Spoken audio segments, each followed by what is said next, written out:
On April 1st, 1945, along the beachhead on the island of Okinawa, a young man awaited his fate and his immediate future, as he was to enter one of the bloodiest battles of World War II.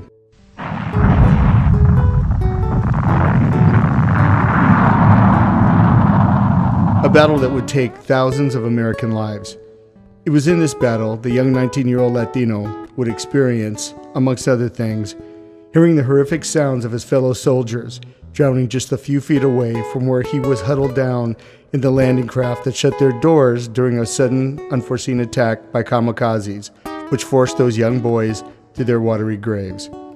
He would share some 40 years later with his children and grandchildren that his country needed him. Ironically, just a few years before the war, as a young boy, he was put in a class for the mentally retarded, not because he was, but because Spanish was his prominent language, and that was the intolerance of the day. A few months later, during the occupation of Japan, he would later say that he came to the stark realization when an officer referred to him as that Mexican soldier, that a place at the table in the land of the free would not be free at all, and he began to wonder what it would take to have a small piece of the American pie. And if what he had just experienced wasn't enough, what was? Some 60 years later, after a long productive life, Corporal Santos Nevares has left us.